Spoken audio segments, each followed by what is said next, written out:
Halloween is still a few months away, but luckily, Netflix offers a wide selection of unsettling movies and documentaries to get you in the Halloween spirit a bit early. The only thing you shouldn't do is watch these alone.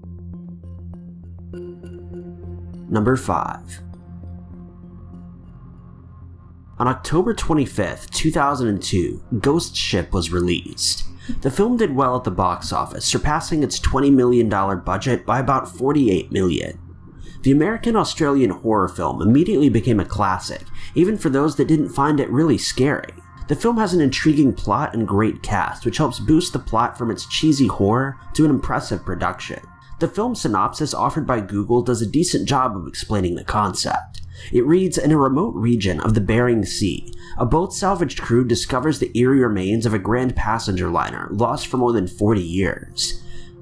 But once aboard the eerie cavernous ship, the crew of the Arctic Warrior discover that the decaying vessel is anything but deserted. It's home to something more deadly and horrific than anything they've encountered in all their years at sea. The film uses a unique approach to storytelling. It opens with a scene where the cruise ship members are enjoying a lively night aboard the new glimmering ship. Things quickly turn tragic when the boat begins to sink and the passengers are shown passing in horrible ways. The setting then jumps forward and a sea crew explores an abandoned vessel which they discover is actually the SS Antonia Graza, a passenger ship that mysteriously vanished 40 years ago.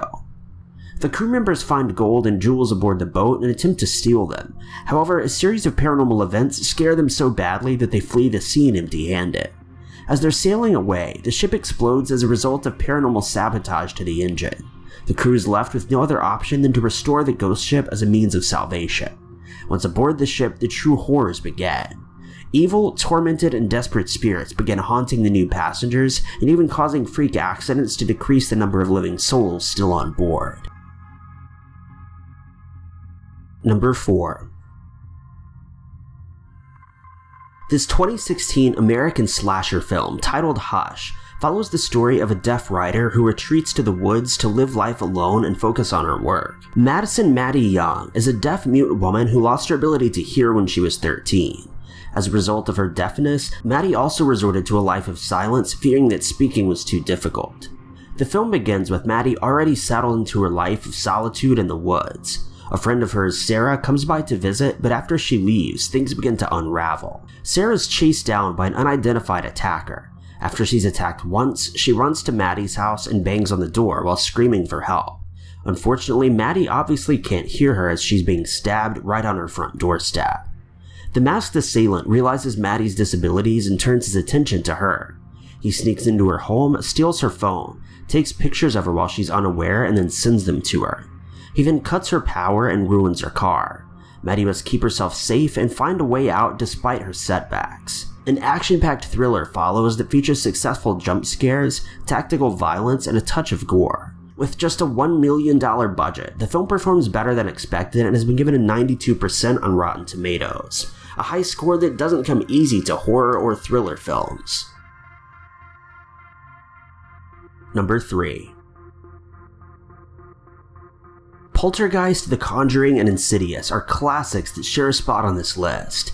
These films are among the most popular horrors on Netflix and just overall. They also share similar themes of paranormal hauntings mixed with suspense. Poltergeist, released in 1982, was an instant classic for horror fans. Watching the film now may leave a bitter taste in your mouth thanks to its aged special effects and cliché horror tropes.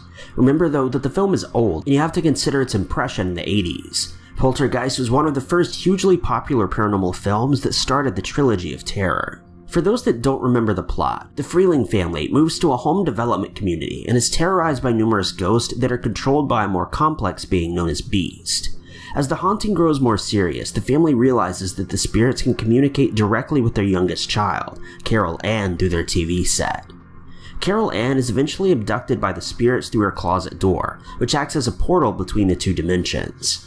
Most of the film centers around trying to save Carol Ann. Terrifying events and encounters occur, and as for the horror film, it mostly comes from jump scares, eerie events, and the occasional depiction of a spirit. For its time though, the special effects used were impressive and thoroughly scared the audience. Insidious, the first installment of the series, was released in April of 2011.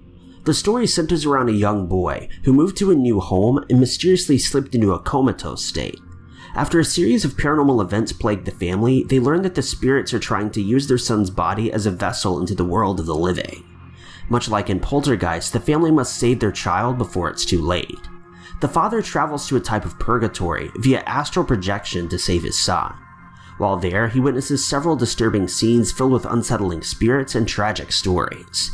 The suspense and jump scares scattered throughout the film are effective, but the true scare is in the dimension between life and death. This newer film will serve you the perfect mix of plot and visuals to make you lock your closet door before going to bed. The Conjuring is a 2013 horror film with a much simpler story, and was created by the same team that worked on Insidious. It follows the story of Ed and Lorraine Warren, who we discussed on this channel multiple times before. The paranormal investigators are working a case in which a large family is haunted by aggressive spirits that haunt their new farmhouse. All three of these films are available now to watch on Netflix. Number 2. This 2016 American slasher, titled Terrifier, is a low-budget project with very little popularity. However, it directly targets an audience with one of the most common phobias and follows a stable plot filled with suspense and gore that sets the tone for a truly terrifying Halloween. If you have coulrophobia, an extreme fear of clowns, this film is either perfect or terrible for you, depending on how badly you like to be scared. The film starts by establishing a background. A talk show host is interviewing the victim of a Halloween attack that occurred a year before.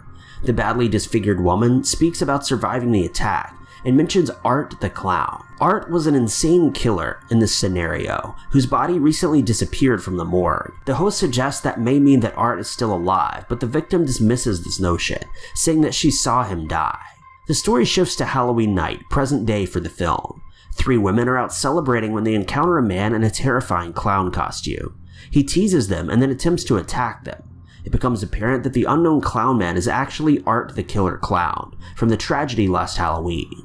Art embarks on a bloodthirsty rage in which he plans to terrorize and eventually attack the woman he previously encountered, as well as anyone that gets in his way. Some have described the plot of Terrifier to be nothing impressive or complex, and there's no real aspect to the plot that you have to think about or try to solve.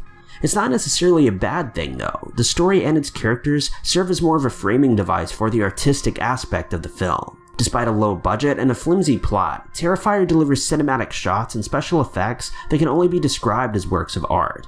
Art the Clown, portrayed by David Howard Thornton, is a notable character as well. David displays a sarcastic, comedic, enraged, demented, and sinister character without getting carried away by the funny or prankster reputations of clowns, which often hinders their scariness in other films. Instead, David perfectly balances the playful with the disturbing in his performance.